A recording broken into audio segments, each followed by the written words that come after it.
Assalamualaikum warahmatullahi wabarakatuh. Perkenalkan, nama saya M. Kalbi Wasurrohman. Saya dari kelas 1C D3 RMIK. Di sini saya akan mempresentasikan hambatan-hambatan dalam mengimplementasikan rekam medis elektronik di Indonesia. Next slide. Sebelum kita mengacu ke hambatan-hambatannya, kita harus tahu dulu pengertian dari rekam medis dan digitalisasi rekam medis. Yang kedua, faktor pendukung.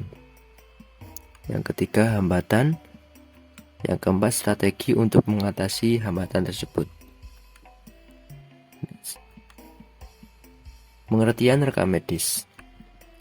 Rekam medis elektronik atau Electronic Medical Record adalah versi dari rekam medis kertas yang dibuat menjadi elektronik, yang memindahkan catatan-catatan atau formulir jurnal ilmiah manusia dan kesehatan yang tadinya ditulis di atas kertas ke dalam bentuk elektronik.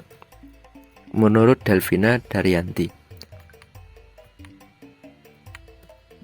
Pengertian digitalisasi rekam medis. Digitalisasi rekam medis adalah sebuah proses peralihan media dokumen rekam medis menjadi sebuah dokumen digital yang berupa file berekstensi misal PDF atau JPG.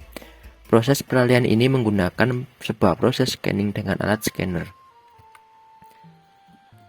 Faktor-faktor pendukung keberhasilannya rekam medis elektronik.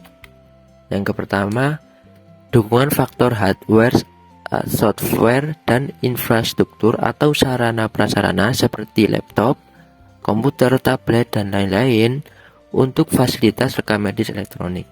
Selanjutnya, ketelitian penggunaan rekam medis elektronik di mana pengguna harus teliti memasukkan kata kunci, memasukkan identitas pasien, ketelitian instruksi dokter. Selanjutnya, partisipasi anggota organisasi tenaga medis.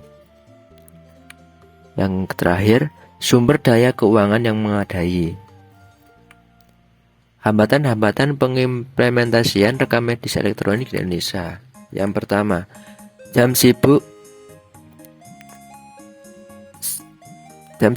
SRM error.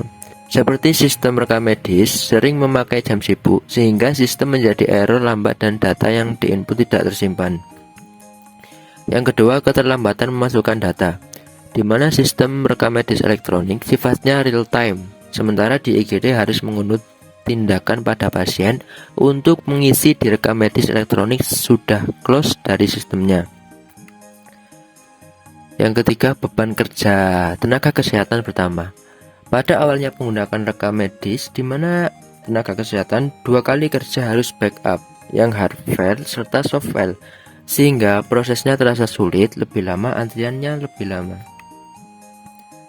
Kurangnya perangkat keras, termasuk dalam hambatan ini kesulitan akses data saat visit, kapasitas server yang belum memadai, di mana adanya kendala server down, sehingga layanannya tertunda. Belum ada manajemen big data dan kecepatan internet kurang memadai. Selanjutnya, kehilangan akses data saat listrik mati, di mana data belum tersimpan ketika listrik mati dan menghambat pelayanan asuhan. Hal ini bisa diatasi dengan membuat program save otomatis, sehingga ketika listrik mati, datanya tidak akan hilang. Yang terakhir, kurangnya memiliki keterampilan komputer. Keterampilan mengetik pengguna kurang. Hal ini biasanya terjadi di wilayah yang belum berkembang atau wilayah yang terpelosok seperti Papua, NTT, atau yang lain-lain yang terpelosok daerahnya, sehingga untuk menggunakan rekam medis elektronik terhambat. Strategi meningkatkan kualitas rekam medis elektronik di Indonesia. Yang pertama, transformasi sistem informasi manajemen rumah sakit terus dikembangkan sesuai kebutuhan pengguna dan regulasi yang berlaku. Yang kedua, mengakomodasi software aplikasi sistem informasi manajemen rumah sakit berbasis desktop dan web based agar operator ruangan, dokter, dan perawat dapat mengakses secara langsung. Yang ketiga, mulai membentuk sistem integrasi layanan back office meliputi perencanaan, penganggaran, pengadaan barang dan jasa, dan lain-lain. Terima kasih, sekian dulu presentasi dari saya. Kurang lebihnya mohon maaf. Wassalamualaikum warahmatullahi wabarakatuh.